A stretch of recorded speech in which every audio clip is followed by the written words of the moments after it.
பாடுகள் எதற்கு? ஆதரிக்க. ஹalleluya.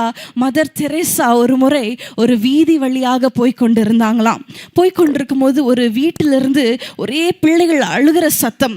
உடனே அந்த வீட்டின் கதவை தட்டி அங்கே உள்ள இருந்து ஒரு பெண் வந்தாங்களாம். என்னாச்சுமா, பிள்ளைகள் இப்படி அழுறாங்களே, என்னாச்சுன்னு கேட்கும்போது அந்த பெண் சொன்னாங்களாம், சாப்பிட்டு 2 நாள் ஆனது, சாப்பாடு இல்லை, பிள்ளைகள் பசினால் அழுறாங்க அப்படின்னு சொன்னாங்களாம்.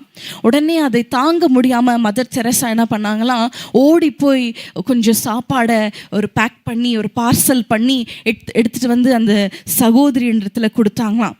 உடனே அந்த சகோதரி என்ன பண்ணாங்களாம் தெரியுமா, டக்குன்னு கொஞ்சம் பிளேட்லலாம் போட்டு அந்த பிள்ளைகள்கிட்ட கொடுத்துட்டு மீதி இருக்கிற சாப்பாடை அப்படியே ரேப் பண்ணி வெளியில் ஓடுனாங்களாம்.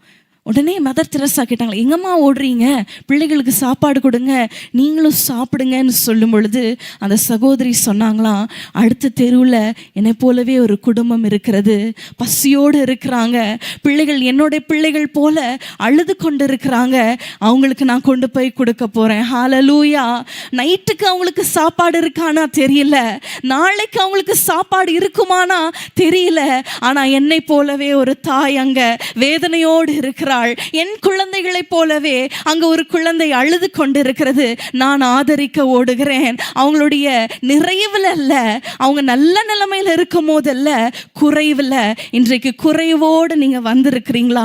உங்களுக்கு என்ன குறைவு என்பது எனக்கு தெரியாது, ஆனா ஒன்று மட்டும் நிச்சயம், உங்களை அந்த குறைவின் வழியாக, அந்த வனாந்திரத்தின் பாதை வழியாக ஆண்டவர் நடத்துகிறார் என்றால் நீங்க மற்றவர்களை ஆதரிக்க. ஹalleluya.